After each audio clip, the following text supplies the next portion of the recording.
Matagal na rin pala nung huli akong sumali ng isang bike event. Halos isang taon na rin pala. Pwede na kaya yan?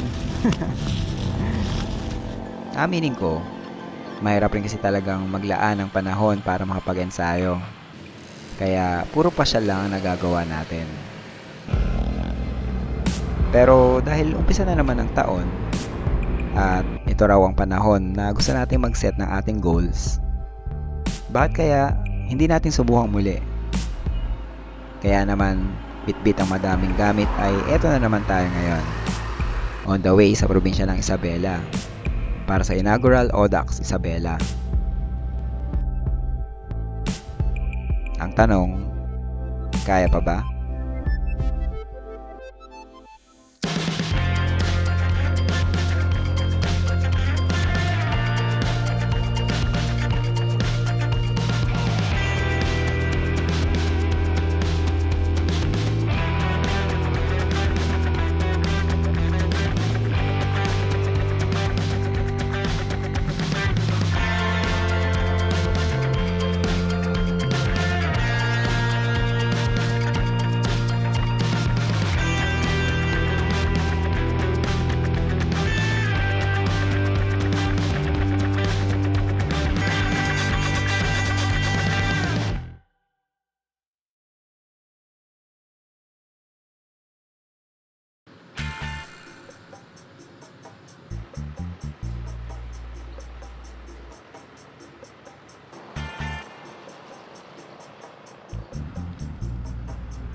Ang lamig. Okay, so dumating tayo 5:30 kanina. At yung check-in ko sa hotel alas 12 pa mamaya. So kailangan muna natin magpalipas ng oras. Kaya inisip ko masyal muna dito sa paligid ng Ilagan. So may ilang lugar akong gustong puntahan, pero kung ano lang yung kayanin natin today. Ayoko na masyadong mapagod dahil baka bukas malaspag tayo.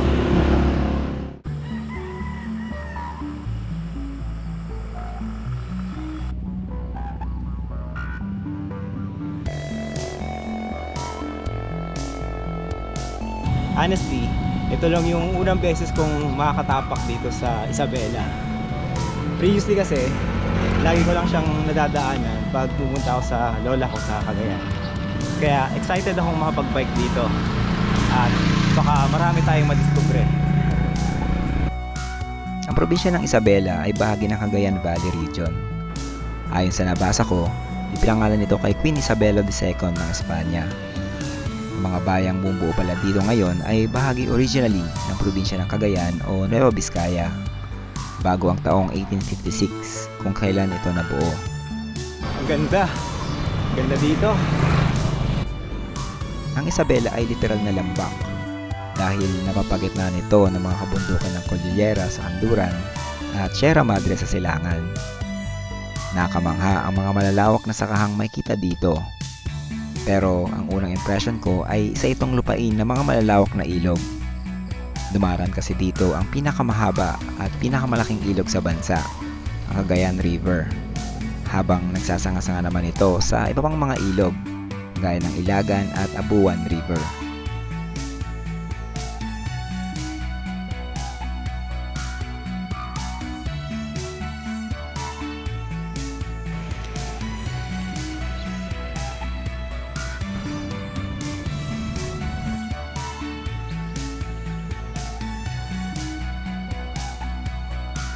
Ang kalmada ng tubig. Tingin ko yung mga bundok na yan, kung di ako nagkakamali, parte pa rin yan ng Sierra Madre Mountain Range.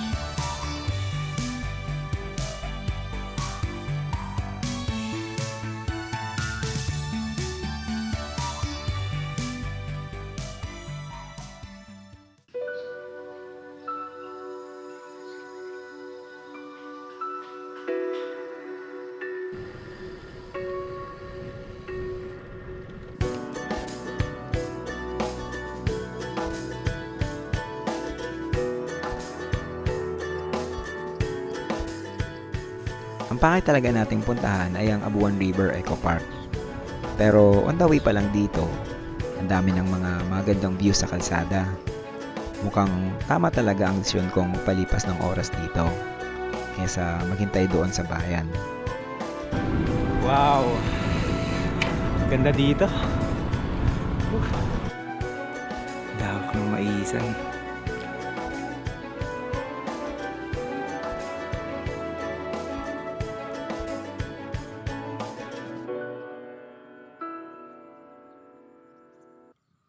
So far, hindi naman tayo dinidisappoint ng Isabela. So, papunta tayo sa isang sikat na puntahan ng mga nagpipiknik sa Abuan River.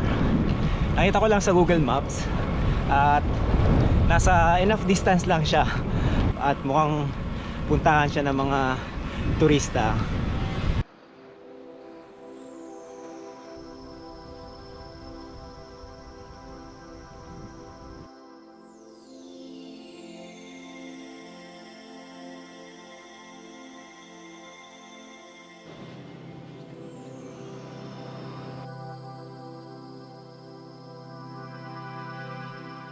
Mukhang marami palang activities dito. So nakita ko merong jet ski, ATV, tapos pwede ring mag-rent ng cottage.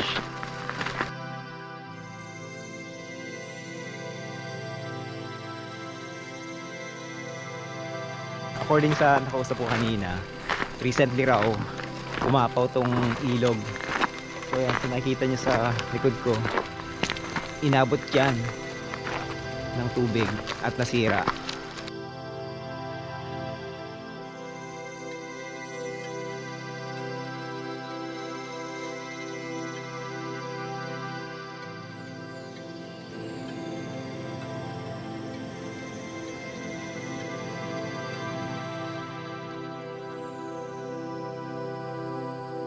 Yan, nagkaroon ako ng kasama.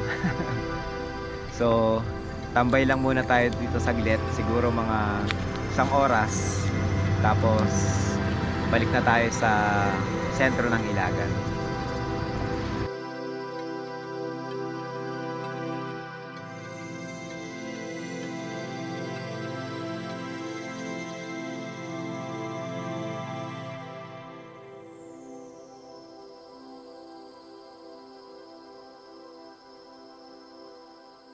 Babalik na tayo ng Ilagan sa sentro at mukhang sakto pagdating natin doon pwede na tayong mag check-in sa hotel.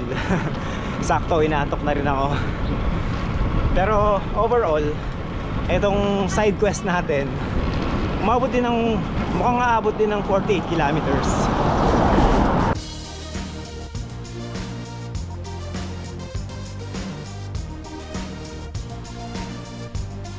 Punta tayo ngayon sa Kapitolyo para mag free ride check-in. So, itong Audax Isabela, bukod sa ito yung pinakaunang Audax sa probinsya, medyo special din to. Isa kasi to sa magpapaumpisa sa week-long celebration ng Bambanti Festival. Ang Bambanti Festival ay isa sa pinakamalaking kaganapan sa probinsya ng Isabela. Ito ay hango sa salitang Ilocano na Bambanti, na ang ibig sabihin ay scarecrow, na nagpoprotekta sa mga taniman ng mga magsasaka dito. Sa pagdiriwang ito, itinatampok ang iba't ibang mga booth mula sa mga bayan ng Isabela, kung saan makikita ang mga pagkain, sining at iba't ibang mga produkto na kanilang pinagmamalaki. Bilang isang siklista, isang kakaiba at masayang karanasan na maging bahagi ng makulay na pagdiriwang na ito.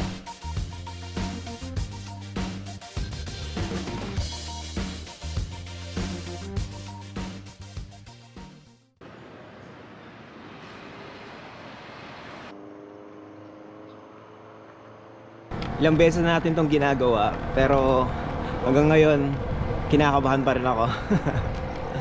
So nalaman ko lang kahapon na parang comparative daw sa Baguio yung ahon, merong 40 kilometer climb. So medyo nagulat ako doon. Pero kung malagpasan naman yon, mukhang relatively maging mas madali na. Pero rolling pa rin. Ang nilolook forward ko sa ruta natin ngayon is yung sa tuktok ng climb na yun, yung Sitio Agal sa San Mariano. Kasi parang maganda, mataas na siya at parang may view ng kabundukan. Ang inaugural Audax Isabela 200 km route ay magsisimula sa provincial capital sa Ilagan City. Dadaan ito patimog at pasilangan tungo sa kabundukan ng Sierra Madre sa Sitio Agal ng San Mariano para sa first checkpoint. Pagkatapos ay babalik ng National Highway at babagtasin ito patimog, daraan sa Kawayan, Alicia hanggang sa sentro ng bayan ng Atiague. Mula dito ay babalik muling panorte hanggang sa Ilagan. 205 kilometers ang ruta na may more than 2,000 meters na elevation gain. Ang masabi ko lang, deceivingly na mahirap itong rutang ito. This event is a proud collaboration between Audax Philippines and the province of Isabela. We owe a massive debt of gratitude to Vice Governor Faustino Kiko D, the provincial office, and Isabela Tourism for their incredible support in making this vision a reality. A huge thanks as well for the Rojas Isabela bikers for volunteering as our marshals today. Let's ride hard, ride safe, and enjoy the beautiful views of Isabela. Medyo intimate itong unang Audax Isabela dahil may gate 100 lang ang mga participants. Hindi gaya ng mga popular na venue gaya ng Subic. Pero nag-enjoy ako sa event na ito. Madaming mga friendly na participants at marami akong mga nakakwentuhan before, during, at after the ride. For some reason, naalala ko rito yung Audax Baler. Comparative kasi in terms of elevation at mas mahirap siya kaysa sa ine-expect mo. Pero ang reward ng mga view ay panalo. So umpisa pa lang, medyo nagulat ako sa pace ng mga nasa front group. Mabilis ang takbuhan, lalo na sa first 10 kilometers. Normally, gusto kong mag-ride sa sarili kong pace. Pero medyo nadala tayo at sinubukan natin kumapit muna. Sa pagliko mula highway papuntang San Mariano, dito nagumpisang mabasag ang big group. Dito na rin kasi mag-uumpisang magkaroon ng mga ahon. So far, mukhang kaya pa naman nating sabay sa pace ng mga nasa harap. Siguro nasa second o third na bunch tayo at this point. Iniisip ko lang, kapag pumalo ang heart rate ko, doon na tayo mag-uumpisang magsarili ng pace.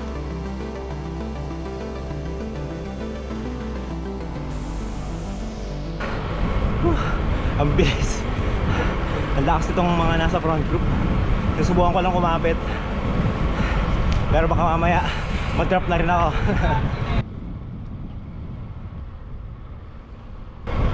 Mukhang dito na mag-uumpisa yung ahon papunta sa Sitio Agal.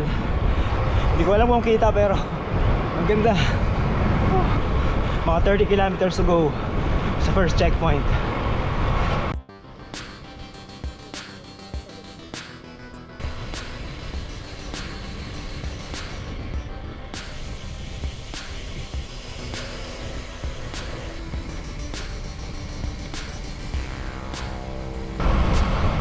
Ganda ng view.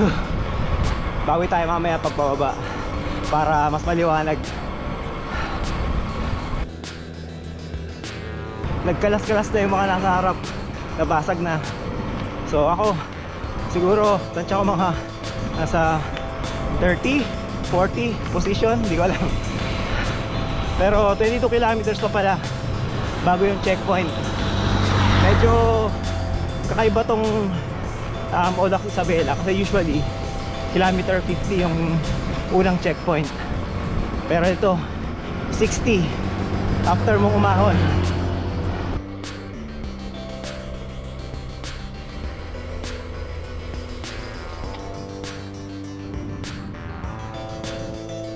Dito sa San Mariano mag-uumpisa ang mga mahirap na ahon. For the next 30 kilometers, unti-unting aahon pupunta sa Sitio Agal na bahagi na ng Sierra Madre Mountain Range. Di naman ito tuloy-tuloy pero mahaba at may ilang natatarik talaga. Mabuti at may ilang sections na may bawi naman sa lusong. Mga kabuelo, bago ang susunod na ahon.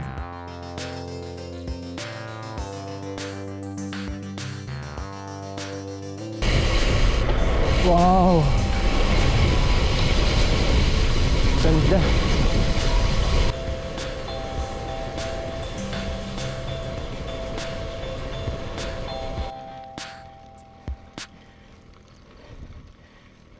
Ten kilometers pa.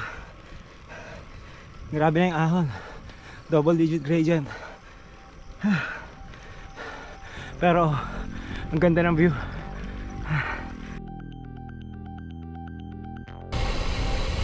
Ayan po.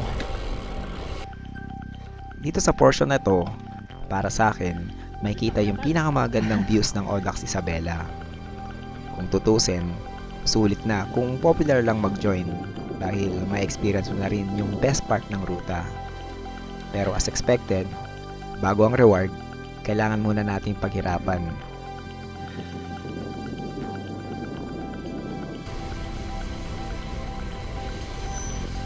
Maulan yung umagang ito na merong pros and cons. Una, pabor siya dahil sa mas mahirap umahon kapag mainit. Pero ang downside naman ay madulas ang kalsada at kailangan ng pag-iingat sa mga lusong. May nakasabayan akong sumemplang sa isang sharp turn. Mabuti na lang at wala namang malubhang nangyari. Isa pa ay hindi masyadong makapture ng camera yung magandang view dahil mahamog ang paligid. Ang pinakamahirap na section ng Audax Isabela ay ang final 2 kilometers bago ang checkpoint 1. Halos 12% ang average gradient at nagpipeak sa halos 20%. Mabuti at bihira ang sasakyan sa kalsadang ito dahil gumigewang-gewang na ako sa bigat ng pagpedal.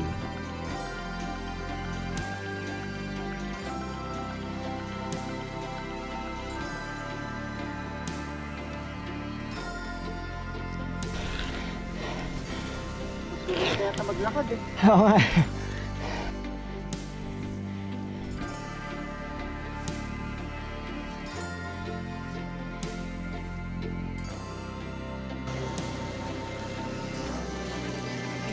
Checkpoint 1 done. Mahabang lusong naman to. So mag-video na tayo bago tayo lumusong. Delikado.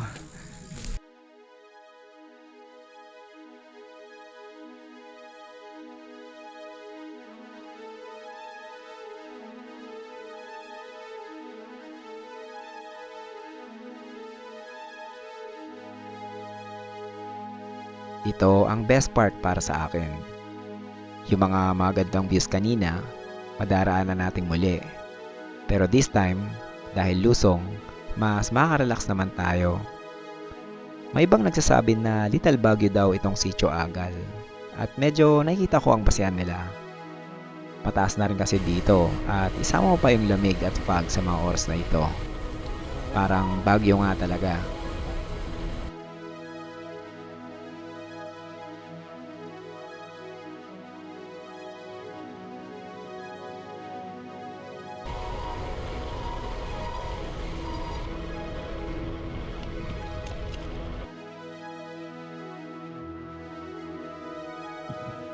Nalagpasan na natin ang pinakamahirap na part ng Audax Isabela.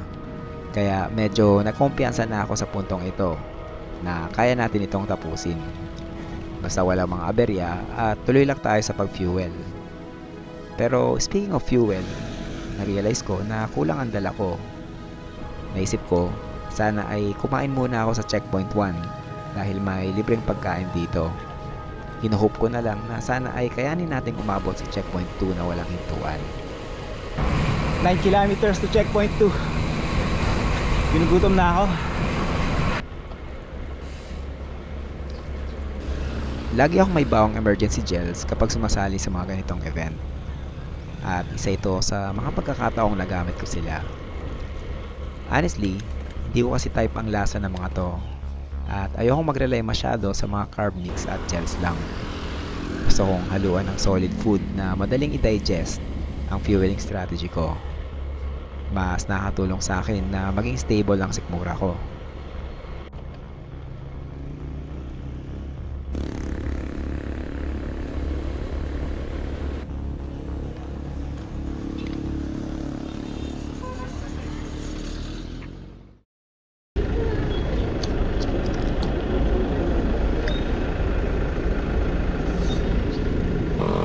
tayo sa checkpoint 2. So kumain muna tayo sa 7-Eleven and then refill ng supplies. So papunta na tayo sa Etchage.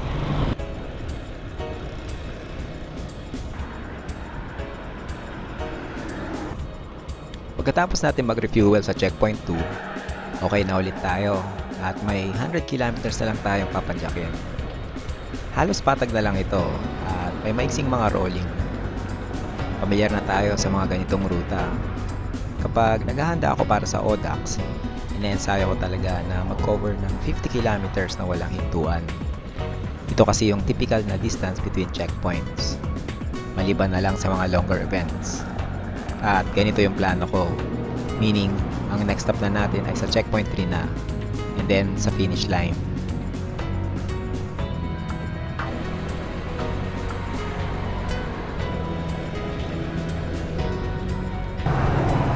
So ngayon naman inaantok ako. Halo-halo ng nararamdaman.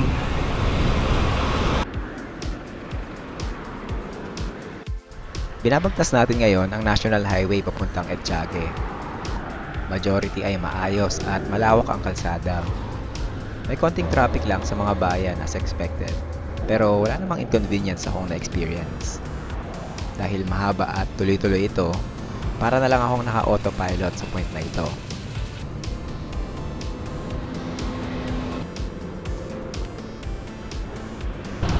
Seven kilometers to Etchage.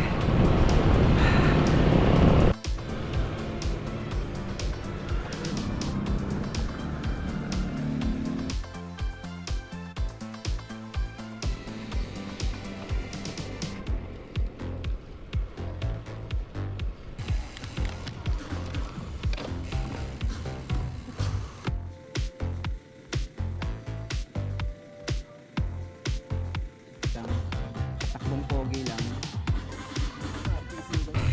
50 kilometers to go. Paramdam na ako ng pagod. Hirap talaga pag hindi ka nakapag-join ng mga ganitong events ng matagal na panahon. Naninibago ka ulit. Isa sa mga napansin ko over the years, may tendency talaga akong mag-underperform sa mga malalayong venues. At malayo itong Ilagan. From Manila, mahigit 10 hours din ang biyahe. Kaya this time, sumakay ako ng bus para kahit paano ay hindi tayo pagod sa biyahe. Although hindi ako nakatulog ng tuloy-tuloy, tingin ko nasa better condition tayo ngayon. Lakas ng headwind. Okay sana kung kaya kong kumapit dun sa grupo kanina, pero hindi na kaya. Tsagayin na lang.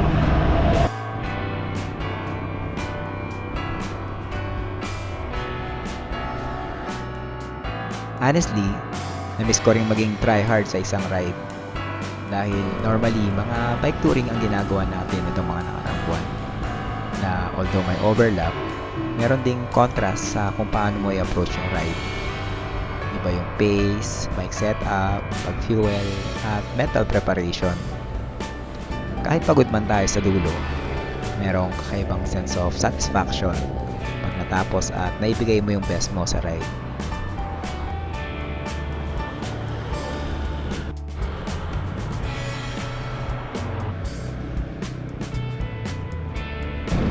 Hindi tayo umahon kanina.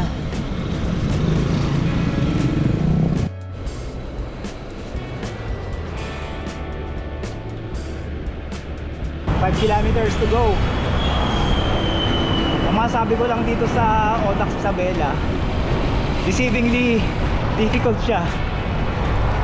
Pero maganda. Maganda dito.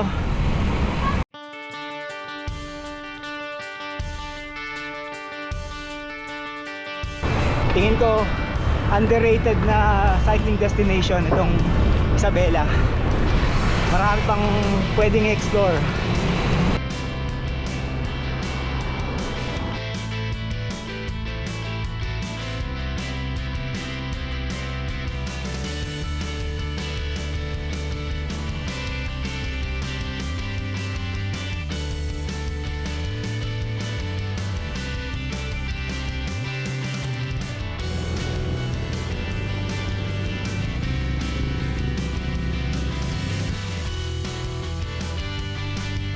Di maiwasang magkaroon ako ng expectation sa unang padyak ko dito sa Isabela. At masaya ako dahil hindi tayo na-disappoint. Sulit tong Audax Isabela.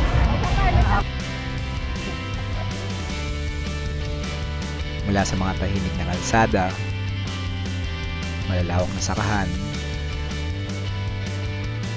ang grandeng mga ilog, naghahamong mga kabundukan, makulay na sining at kultura.